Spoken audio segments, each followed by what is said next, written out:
मंगल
समर्थांचा अवतार त्यांना मानलं जातं. समर्थांनी ते रामनामाचा प्रचार आणि प्रसार केला. तेच काम महाराजांनी आपल्याला केलेलं दिसतं. नवे नवे आज सुद्धा चालू आहे. एकदा मी बसमधून जात होते आणि जपाला माठ काढली. तुम्ही महाराजांच्या आहात का? अशी ओळख, इतकं नामाचा प्रसार महाराजांनी केलेला आहे, तो आजपर्यंत चालू आहे. अनेक लोकांना त्यांनी नामाला लावलं. मग असे हे ब्रह्म चैतन्य आपल्याला काय सांगताय? मनी धरा राम, हाती धरा काम. सामान्य मनुष्य वेळेची सबब सांगत असतो. अहो काय करणार, वेळच पुरत नाही. अहो सगळ्यांना 24 तास दिले का? श्रीमंतांना 28 तास दिले, काही गरिबांना 18 तास दिले, पण वेळ नाही असं म्हणतात. आणि आम्हाला रामनाम घ्यायला वेळ नाही असं म्हणतात. माझ्या आईचं एक पद आहे, तेवढ्या आठवतं तेवढं म्हणते. पाचाचा तो पाचाचा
त्याच्यामध्ये 8:30 कधी वाजतात कळत नाही.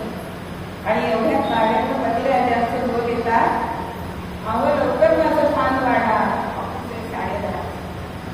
खरंच मंडळी असं आपण म्हणतो, पण खरंच वेळ आहे का? म्हणून त्याच्यावर उपाय सांगतात महाराज. हाती तरी तुम्ही काम केलं ना, तरी मनामध्ये राम करा. मनी धरा राम, हाती धरा काम. अहो काम करता करता सुद्धा तुम्ही रामनाम घेतलं ना, तरी तुमच्या आयुष्याचं सार्थक होणार आहे. आणि मग तुम्हाला श्रम करून काय, तुम्हाला एका खाली बसून जप करायला पाहिजे असं नाही. रामनाम घेताना अनुसंधान मात्र करण्यासाठी पाहिजे. मग मी स्वयंपाक करते, तो माझ्या राममयासाठी करते असा विचार करून आपण स्वयंपाक करू शकतो की नाही? म्हणजे त्याचे आपल्याला श्रम होणार नाही. मग पुढच्या चरणामध्ये ते म्हणतात, नका करू तुम्ही विषयाचा संग्रह. पंचविषय हे आपल्याकडे सांगितले. शब्द, स्पर्श, रूप, रस, गंध. अहो एक एक विषय जरी सेवन केला तरी मृत्यू येतो. गंधासाठी म्हणजे कस्तुरी मृग हा कस्तुरीसाठी जात असतो, शब्दाला बोलतो आणि प्राण जातो. पतंग रूपाला वाढतो, ज्योतीवर झेप घेतो आणि प्राण जातो. स्पर्शासाठी हत्तीच्या स्पर्शासाठी हत्ती त्याला पकडलं जातं. रसासाठी म्हणजेच रस जो आहे ते गळाला लावलेलं असतं किडा, पण माशाच्या तोंडामध्ये गळ अडकतो आणि त्याचा प्राण जातो. मग हे सगळे जण एक एक विषय सेवन करताय, प्राण जातोय. तो माणूस तर पंचविषय सतत सेवन करत असतो. आज किती खाण्याचे प्रकार आहेत बघा बरं. नुसती भाजी पोळी हाती मुलांना चालत नाही. त्याच्यात तो पावभाजी मसाला तरी खातात झालाच पाहिजे, त्याच्याशिवाय घरचं जेवण जात नाही. शब्दाला आपण किती सुटतोय, सारखा प्रमाणात ध्वनी कानाला आहे की म्हणजे मागच्यानी हाक मारली, आई काही बोलत होती म्हणजे कानात इयरफोन घातलेले असतात, ऐकायला येतं. स्पर्श, पूर्वी 2 सुती साड्या असायच्या, आज आम्हाला सिल्कच्या साड्या पाहिजे, मऊ मुलायम पाहिजे, झोपायला सोफा पाहिजे किंवा चांगल्या गाद्या पाहिजे, स्लीप वेल, तरी झोप लागत नाही तर नाही. म्हणजे आपण सतत हे पंचविषय सेवन करत असतो, पण नका करत तुम्ही विषयांचा असतो. या विषयामध्ये तुम्ही गेलात ना की त्याच्या मागे तुम्हाला दुःख आहे. आणि म्हणून काय करा, तर माझा श्रीरंग जो आहे त्याला तुम्ही मनामध्ये आणा. आणि त्याला एवढायचं असेल तर मनाला तिथे धावायला पाहिजे की, म्हणून मनाला सगळ्या संतांनी आपल्याला उपदेश केलेला दिसतो. मग ते संत असू दे, तंत्र असू दे, त्याचं तंत्रपती असू दे, हे मन अत्यंत चंचल आहे, चपळ आहे आणि चंचल आहे. 2 गुण वेगवेगळे आहेत. चपळ म्हणजे मनोगतीनी, म्हणजे आज आपण शरीराने इथे बसलोय पण घरामध्ये मी कुलूप लावून आले का, गॅस बंद केलाय का, मनात विचार येऊ शकतात. चंचलत्व किती आहे हो, की एका ठिकाणी ते मन बसतच नाही. म्हणून समर्थ म्हणतात, मना सज्जना भक्ती जावे. मना, जसं आई बाळाला सांगते शहाणा वागे, तू शहाणा बाळ आहेस ना, म्हणून अंतरून गोंधळून सांगते आणि तुला अभ्यास करायला पाहिजे. तसं समर्थ मनाला सांगताय की हे मना, तू सज्जन आहेस ना, मग तू त्या रामरायाकडे वळ. किंवा सज्जनाचा दुसरा अर्थ असा घेऊ शकतो की तू सज्ज आहेस ना रामनाम घ्यायला. किंवा एक पण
दोघांमध्ये पैसे लागले की ह्या माणसाच्या अंगावरचे कपडे कोण काढेल.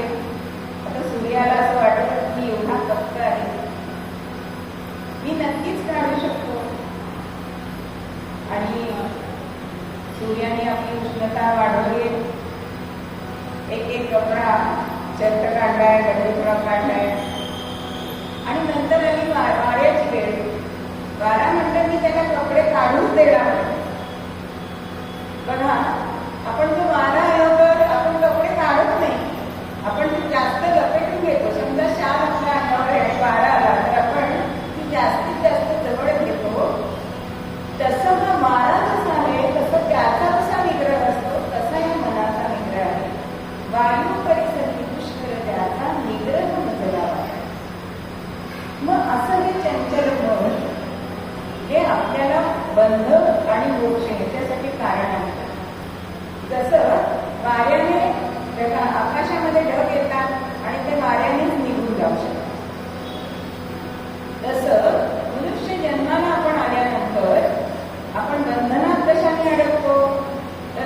आपल्यामध्ये रजोगुण आणि तमोगुण वाढणार हे आपण बंधनामध्ये आढळतो. पण तेच रजोगुण आणि तमोगुण नाहीसे झाले भक्तीमुळे तर आपल्यामध्ये सत्वगुण जागृत होतो आणि तेच आपलं मन आपल्याला मुक्तीकडे नेतं, ईश्वराकडे नेतं. म्हणून आपण ठरवायचं आहे की आपल्याला बंधनात अडवायचं आहे का मुक्तीकडे जायचं. मग असं हे मन जे आहे ते अत्यंत चंचल आहे. म्हणून त्याला काय करायला पाहिजे, आवर घालायला पाहिजे.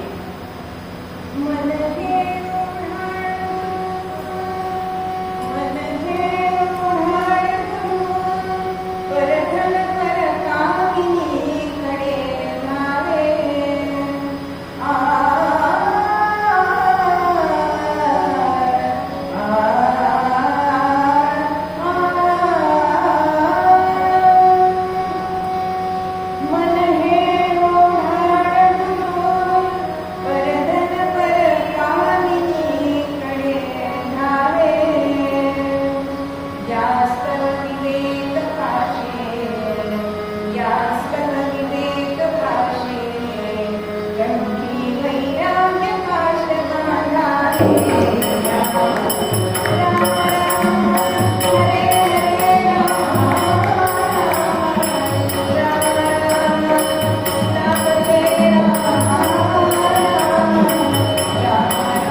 आपली बायको घरात असली तरी ते परत कामिनीकडे जातात.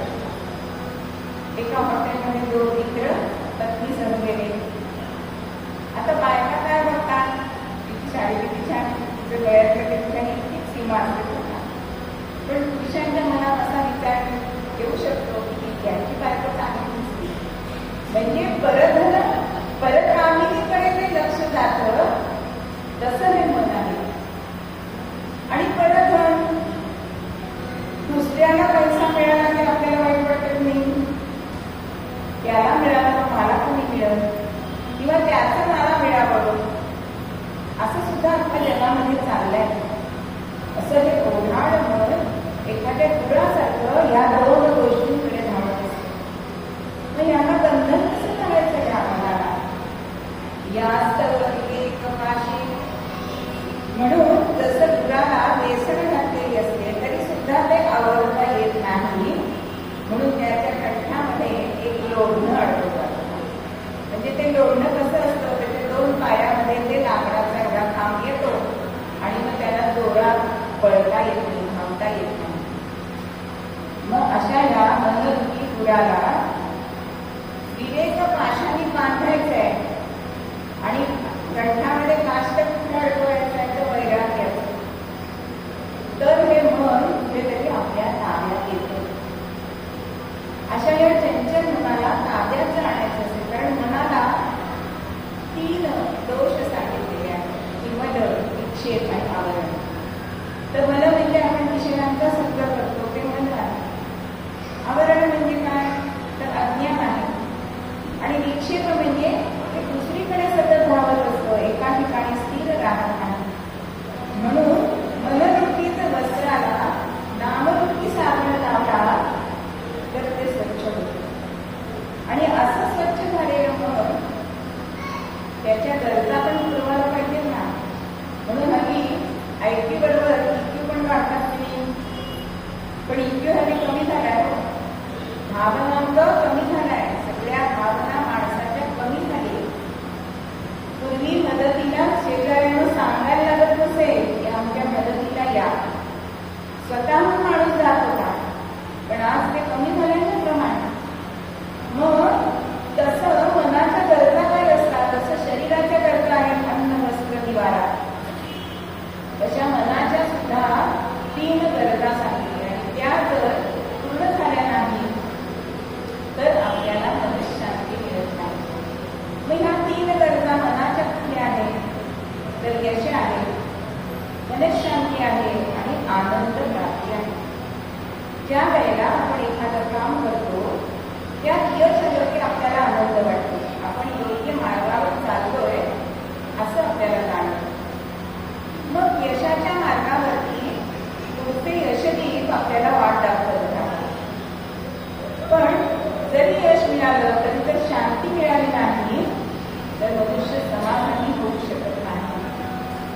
नेपोलियननी संपूर्ण जगावरती सत्ता मिळवली पण समाधानी होताना कारण मनशांती नव्हती.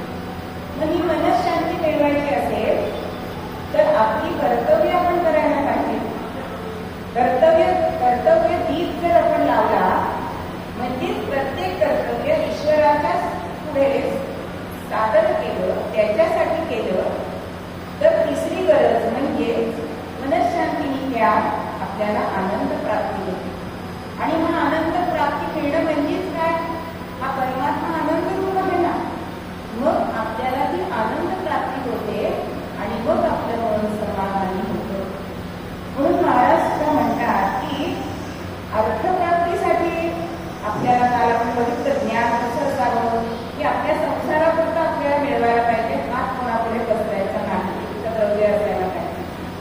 तसंच आत्मज्ञान मिळण्यासाठी सद्गुरूंना शरण जायला पाहिजे. मग एकात्मा असा विषय आमचा संत विवेक आणि वैराग्याने हा सुटला की आपण आपल्या अंतर्मनामध्ये तो आळवतो, तो श्रीरंग. मग श्रीरंग आळवून काय होतं? आळवावा देतो भक्तिभावे मनी, यमाची चाचणी बाधिची नाही. यमयातना काय असतात? ते वार्धक्याकडे झुकले त्यांना कळतं. शरीर साथ देत नाही पण मन उघाडी असते. एखादं काम करावं, मदत करावी आपल्या मुलांना मुलांना असं वाटतं, पण काही करायला गेल्यानंतर कधीतरी साखरेचा डबाच पडतो, कधीतरी दुधाचं भांड पडतं. म्हणजे करायला जातो आपण मदत पण त्यांना डबल काम झाल्यामुळे त्यांचा रोष आपल्याला ओढून घ्यावा लागतो. यमयातना म्हणजे गरुड पुराण ज्यांनी ऐकलं असेल त्याच्यामध्ये यमयातना सगळ्यांना ऐकायला मिळते. मग अशी यमाची चाचणी जर तुम्हाला नको असेल तर तुम्ही तो श्रीरंग वाढवा, मनामध्ये राग भरा. मग बाधिलेला तुम्हा संसारीचे दुःख रामनाम घेतल्यानंतर काय होतं तर तुम्हाला संसारामध्ये दुःख जे आहे ते तुम्हाला पाहत नाही. आता संसाराची दुःख आपण पहिल्या कीर्तनामध्ये ऐकलेली आहे, किती दुःख प्रकारची दुःख आहे. मग हे जर दुःख आपल्याला नको असेल तर रामनाम सुख घ्यायला तुम्ही. मग रामनाम सुखाचं काय हो तर समर्थ रामदास सुद्धा सांगतात की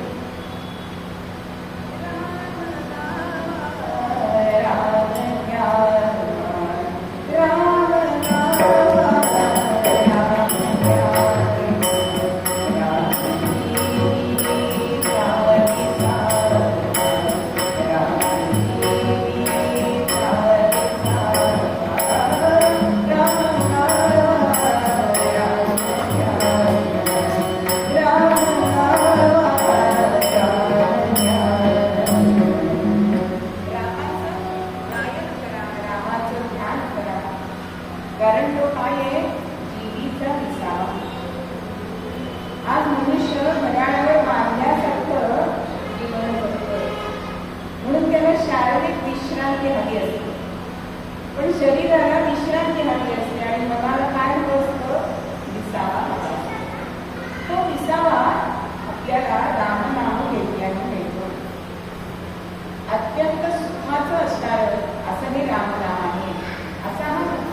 राम हे अक्षर का म्हणायचे शब्द?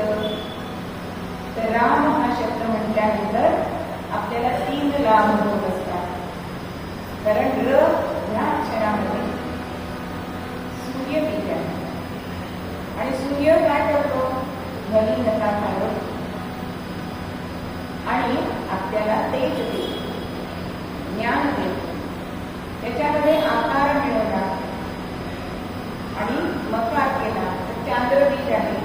म्हणजेच आपल्याला राम हे शब्द म्हटल्यानंतर वैराग्य, ज्ञान आणि भक्ती तिन्ही गोष्टींचा लाभ होतो. म्हणून आपल्याला राम राम हा शब्द म्हणायचा.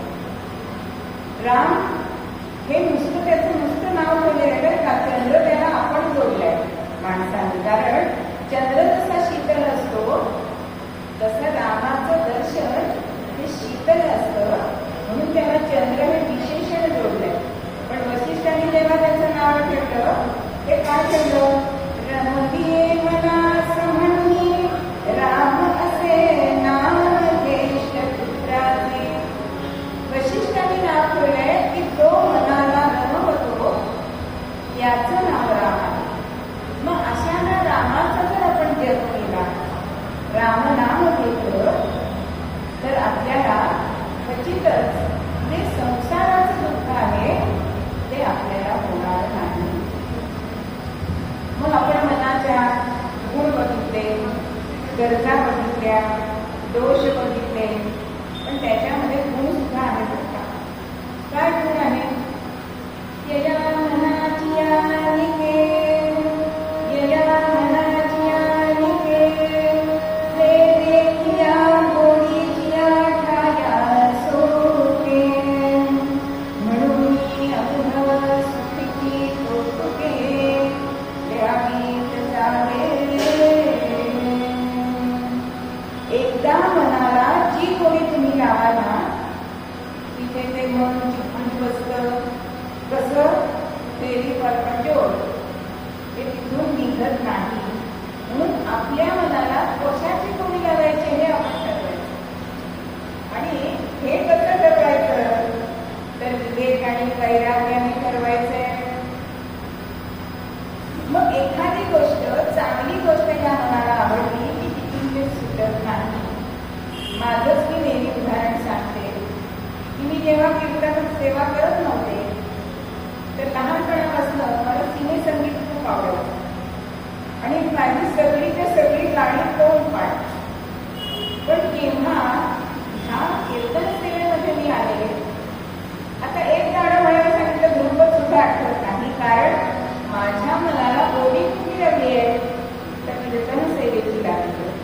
म्हणून आपल्या मनाला जी गोडी लावायची आहे ही गोडी जर आपण रामनामाची लावली तर आपण काम करता करता सुद्धा श्रीराम श्रीराम श्रीराम. अहो हा श्रीराम आपल्या जीवनामध्ये किती आहे? आपला पहिला प्रहराचं काय नाव आहे? राम प्रहर. एखाद्याला एखादं औषध जर लागू पडत नसेल आणि आपला एखादा मित्र येतो आणि म्हणतो अरे तुला रामबाण औषध सांग, म्हणजे निर्वाणीचं जे औषध आहे ना त्याला रामबाण असं म्हणतात. एखाद्या गोष्टीमध्ये काही आपल्याला स्वारस्य वाटलं नाही, काही राम नाही ते त्याला असं म्हणतो. आपण अगदी दमलोय तर आपण कपड्यावर हात ठेवून काय म्हणतो? दमले रे राम. आपण तेव्हा विठ्ठला दमले असं म्हणत नाही, कृष्णा दमलो असं म्हणत नाही, दत्ता दमलो असं म्हणत नाही, तर दमले रे रामराया म्हणजे उत्साह देणारा तो आहे. अशा प्रत्येक ठिकाणी आपल्या जीवनात सुद्धा राम भरलेला आहे. अहो शिवीमध्ये सुद्धा राम आहे बरं का? ह्या गाडीवरती शिवी बोलायची नाही म्हणून मी सांगत नाही, पण शिवीमध्ये सुद्धा राम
रामाच्या हातूनच बुद्धी वाढला. म्हणजे आपण दशरथासारखं व्हायचंय का रावणासारखं व्हायचंय हा ज्याचा त्याने विचार करायचा आहे. मग असं हे मत हे आपल्याला रामाच्या चरणी लावायचं आहे. मग आपण येता जाता सकाळी सुद्धा आपण आता फोनवर बोलतो की नाही, हॅलो म्हणतो, जय श्रीराम म्हणायला काय झालं, सहज नामस्मरण होईल ना.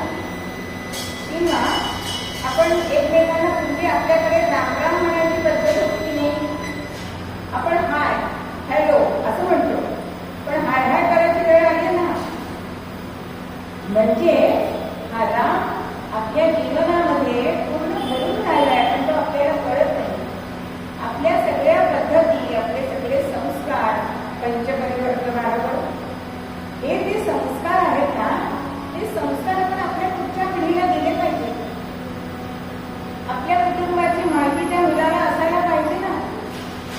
मी एका ठिकाणी गेले ते मुलांना बोलत असत आणि त्या लहान मुलाला मी सहज विचारलं, बाळ तुझं नाव काय. तर हल्ली मुलं संपूर्ण नावच सांगत नाही, सांगावं लागतं आणि तुझं पूर्ण नाव काय. आणि मग असं विचारल्यानंतर त्याने नाव सांगितलं. तर तुझ्या वडिलांचं नाव काय आहे, वडिलांचं पूर्ण नाव. म्हणजे निदान आपल्या 3 पिढ्यांची तरी नावं आपल्या मुलांना माहिती असायला पाहिजे. त्याच्यासाठी आपल्याला तरी लागते ना नंतर. नाहीतर मग गुरुजी म्हणतात की ह्या देवांची नावं. पण हे जर आपल्या वडिलांनी आपल्या मुलांना सांगितलं की माझ्या बाबांनी ना आपल्या आठवणी आपण मुलांना सांगायला पाहिजे, तरच आपली ही परंपरा पुढे जाणार आहे. नाहीतर काय होईल, जैसे ते मुलांना जर आपल्या घरातले सणवार हे काही जर माहिती नसेल, मग त्याच्यामध्ये तुम्ही त्यांना त्यांच्या भाषेत सांगू शकता. मी एका ठिकाणी गेले होते देवाला, 4 वर्षाची नात होती, इंग्लिश मीडियममध्ये शिकणारी. आणि त्यांनी तिला गोष्ट सांगितली की हनुमान छाती उघडून पंचायतना करून गोष्ट त्यांनी सांगितली. आता मी आल्यानंतर त्यांनी आधी मी सांगितलं, या काकूंना करून टाकून ती गोष्ट सांग. आता तिला मराठीचे शब्द सापडे ना, ओपन क्लोज असं सांगत होती, पण त्यातली भावना ही तिला कळली नाही. म्हणजे अशा गोष्टी आपण आपल्या नातवंडांना सांगितल्या पाहिजेत. आणि त्या आता मी तुला गोष्ट सांगते असं नाही, सहज जाता जाता एखादी गोष्ट जर आपण सांगितली तर ती लहान वयात सांगितलेली गोष्ट ही नक्कीच स्मरणात राहते. म्हणून आपल्याकडे स्तोत्र म्हणणं हे कशासाठी असतं, की एक परदेशामध्ये गेलेली मुलगी शिक्षणासाठी, पण लहान वयामध्ये आजी रामरक्षा म्हणते हे तिच्या कानावर. आणि त्यामुळे ते तिचं आत्ता जरी विस्मरण झालेलं असेल तरी ते तिच्या अंतर्मनामध्ये जागृत होतं ना. आणि परदेशामध्ये एकदा अशी वेळ झाली की कॉलेज उशिरा सुटलंय आणि घरी एकटीला जायची वेळ आली, मनात भीती वाटत होती आणि काय करावं. आणि तेव्हा आजी म्हणायची रामरक्षा, त्यातला एक श्लोक तिला आठवत होता, हा श्लोक तिला आठवत होता आणि एवढाच आठवत होता. म्हणून ती तो श्लोक म्हणायला लागले. आणि सांगायचा मुद्दा, तिच्या मागे जे 4 जवान मुले लागलेली होती त्यांना तिच्या आजूबाजूला पोलीस दिसायला लागले. अहो, आपण हा श्लोक घराच्या बाहेर पडताना सुद्धा म्हटला ना की आपल्या आजूबाजूला राम संरक्षणासाठी, धनुर्धारी राम आपल्या संरक्षणासाठी असतो. हा त्या मुलांना दिसला ना आणि ते निघून गेले आणि तिचं रक्षण झालं. एवढी आपली स्तोत्र महान आहे, मग आपण आपल्या पुढच्या मुलीला शिकवायला नको का. मग असा हा नावर आहे, ह्याला जर आपलंसं करायचं आहे तर आपण रामनाम घेऊया. आणि शेवटच्या चरणामध्ये महाराज आपल्याला काय सांगताय, कारण माणसाचा स्वभाव कसा आहे हे आम्ही घेतलं तर आम्हाला लाभ होत आहे. हल्ली लाभाशिवाय कोणी काही करत नाही, त्याच्यामध्ये स्वार्थ आहे, तेच हल्ली मनुष्य करतोय. निस्वार्थपणे कोणतीही गोष्ट केली जात नाही. मग दीनदास सांगे माझा रघुनाथ, 84चे अनर्थ चुकविलं. तुम्ही जर माझ्या नामाचं नाम घेतलं ना तर हा 84 लक्ष योनीचा फेरा हा रामतीचा चुकले. 84 लक्ष, कारण आपलं असं मन असतं की आपण रामनाम घेत नाही. आता एखाद्या त्या एक दृष्टांतामध्ये आंधळे होते आणि आपण तो अंधारात खोलीमध्ये एका बंदिस्त झालेला आणि तो दार शोधतोय. काय करतोय? खिडकीला हात धरून जातोय. खिडकी लागली आहे, कुठे गोंधळा लागतोय, पण दरवाजा लागत नाहीये आणि खोलीतनं फिरता फिरता दरवाजापर्यंत आलाय. पण मंडळी त्याला शिकतो आली आणि हात सुटले खिडकीचे आणि पुन्हा चालत दरवाजा सुटला. तसं मनुष्य देह हा दरवाजा आहे. या 84 लक्ष योनीचा दरवाजा मनुष्य देह आहे. मग हा जर आपला सुटला तर पुन्हा 84 लक्ष योनीतून आपल्याला फिरायला लागेल.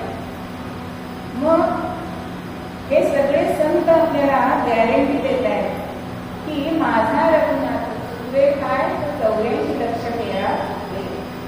आज आपल्याला व्यावहारिक जीवनात गॅरंटी मिळते का? हल्ली वॉरंटी देतात, पण गॅरंटी देत नाही. पण हे सगळे संत आपल्याला गॅरंटी देतात की तुम्ही हे रामनाम स्वामी धरा, माझा रघुनाथ तुमचा 84 लक्ष योनीचा फेरा चुकले. मग असं हे रामनाम आपण मनापासून घेतलं आणि हाताने काम केलं, कर्तव्य केलं, तर हे प्रपंच सुख आपल्याला मिळणार आहे. दुःखात्मा आपण बाजूला होणार आहोत. म्हणून मूळ पद्यामध्ये आपल्याला महाराज हे सांगणार आहे.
डोंगर माथ्यावरती जायला लागले. आता त्याच विराटपूर नगरामध्ये एक मेंढपाळ धनगर राहत होता. हा धनगर खंडोबाचा अत्यंत निस्सीम असा भक्त होता. सकाळी लवकर उठावं, आपलं अंगिक देवपूजा करावी, पत्नी जी शिदोरी ती घ्यावी आणि आपल्या मेंढ्यांना बकऱ्यांना डोंगर माथ्यावरती चरायला घेऊन जावं. दुपारच्या वेळेला त्या शिदोरीचा आपल्या खंडोबाला नैवेद्य दाखवावा, तो जो प्रसाद म्हणून भक्षण करावा, अशी या मेंढपाळाची दिनचर्या.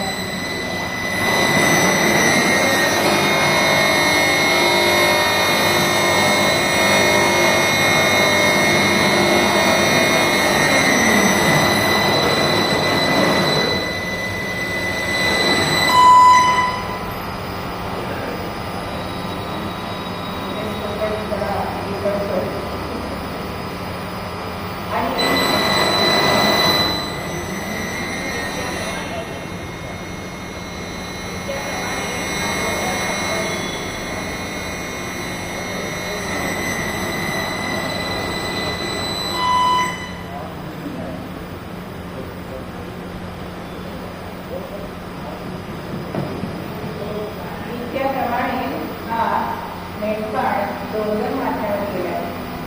तर त्याला अत्यंत गर्दी दिसते. आज का डोंगर माथ्यावर गर्दी आहे? त्याला विचार करतोय, मी आज तर काही जपला नाही, तर जत्रेला म्हणून गर्दी नाही तर जपला नाही.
हॅलो.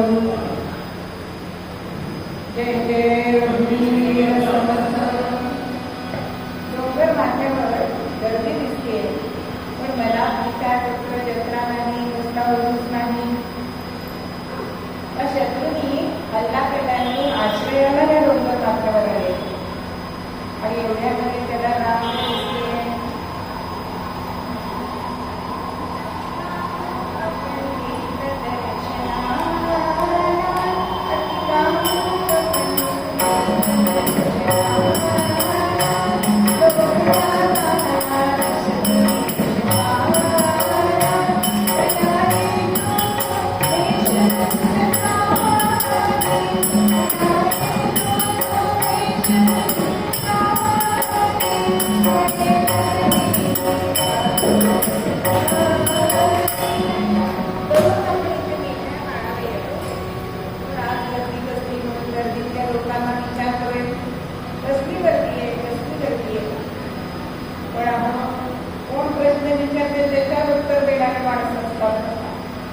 हा गरीब फाटका याला काय उत्तर द्यायचं? पण त्याचा एक सच्चे मंत्र तुला माहिती नाही का? देखो अज्ञानसे ऐसे सद्गुरु शिवाजी राजाचे आले न दर्शन देण्या. अरे तुला माहिती नाही, समर्थ म्हणजे शिवरायांचे प्रत्यक्ष गुरु इथे आले आणि ते ज्याला ते हवंय ते देत आहे, जे आपण मागू ते देत आहेत. आणि म्हणून एवढी रांग लागलेली आहे. आता हा मेंढपाळ म्हणतो आपल्याला तर काही मागायचं नाही, पण दर्शन तर घेऊ शकतो. आणि झालं मनामध्ये विचार करतोय, पण सद्गुरूंच्या दर्शनाला जायचं म्हणजे काहीतरी न्यायला पाहिजे ना. अहो राजाकडे, देवाकडे, सद्गुरूंकडे जाताना कधी रिक्त हस्ताने जायचं नसतं. हे तू जाण्याचा होता. आता घरी जाऊन तर काही आणणं शक्य नाही, म्हणून रानामध्ये गेलाय आणि काय गोळा केलाय.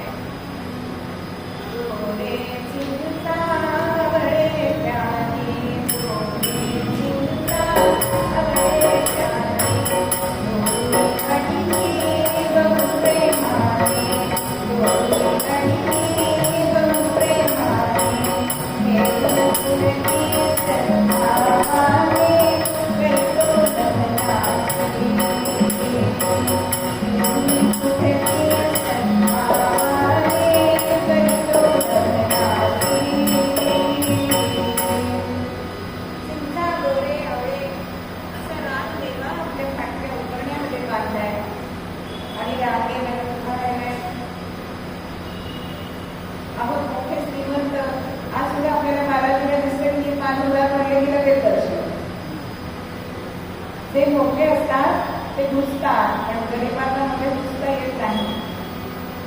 हा लाईनीमध्ये उभा राहिलाय, ओळीमध्ये उभा राहिलाय आणि मोठा मोठा याचा नंबर आलाय. समर्थांपुढे तो रानमेवा ठेवलाय, अग्नीने नमस्कार केलाय.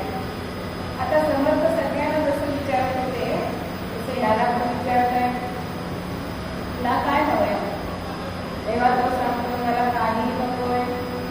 खंडोबाच्या कृपेने लई झॅक चाललाय बाबा, कारभार आहे, लई झॅक आहे, पोरं बाळं माहिती आणि सगळे सुखात आहोत.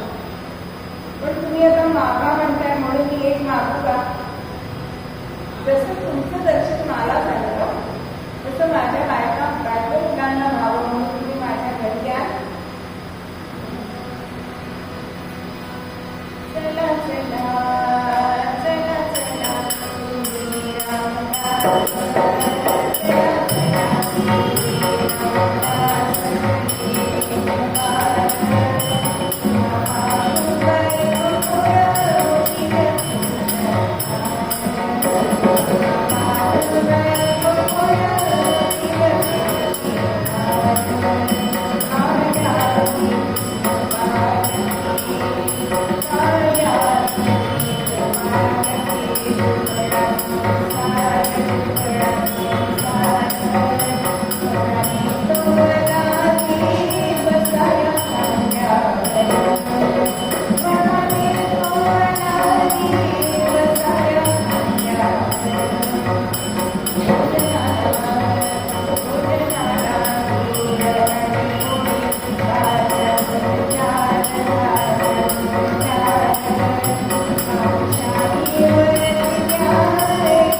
आणि मुलांनी दर्शन घेतलंय.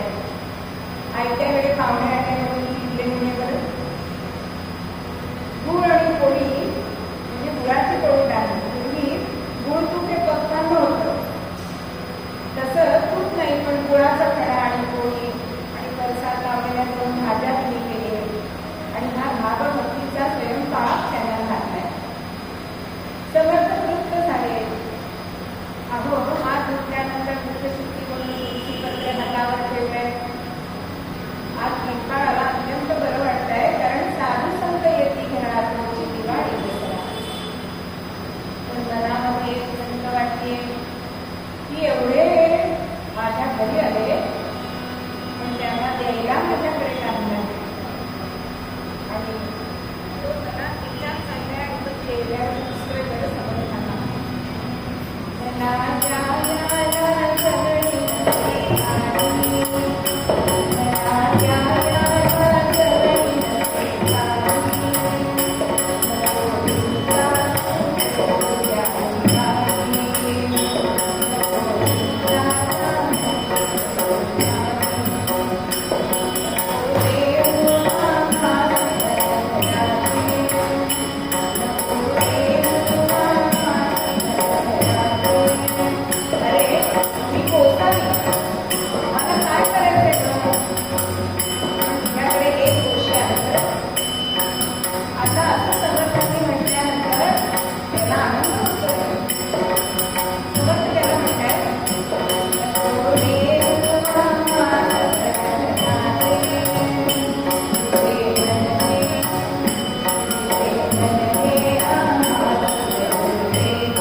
मंत्र म्हणायचे असतात ते त्यांना माहिती होतं. चटकन आत गेलाय, भांडं चटकन आणलंय, टाकी आणली आणि समर्थांना मंत्र म्हणायला सांगितलंय आणि पाणी सोडलंय.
आणि समोर झाडलंय की मग खरंच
समर्थांनी झाडामागे उभ्या राहिलेल्या रामानं नेत्रकटाक्ष टाकताय, यावं आता दर्शन द्यायला.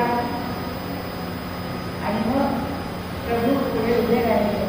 दक्षिणे लक्ष्मणो यस्य वामे तुलनात्मजा तुलतो मारुतिर्यस्य तं वन्दे रघुनन्दनं. सीतामाई, लक्ष्मण, राम आणि मारुतीराय या सगळ्यांनी ह्याला दर्शन दिले आणि जन्माचं सार्थक झालं.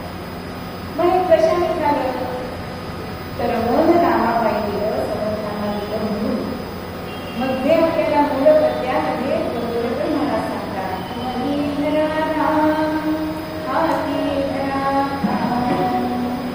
मग आपण सुद्धा राम असा मनामध्ये म्हणला तर आपलं सुद्धा उद्धार होईल. लक्ष 84 हा नक्की सुटेल. म्हणून मूळ पद्य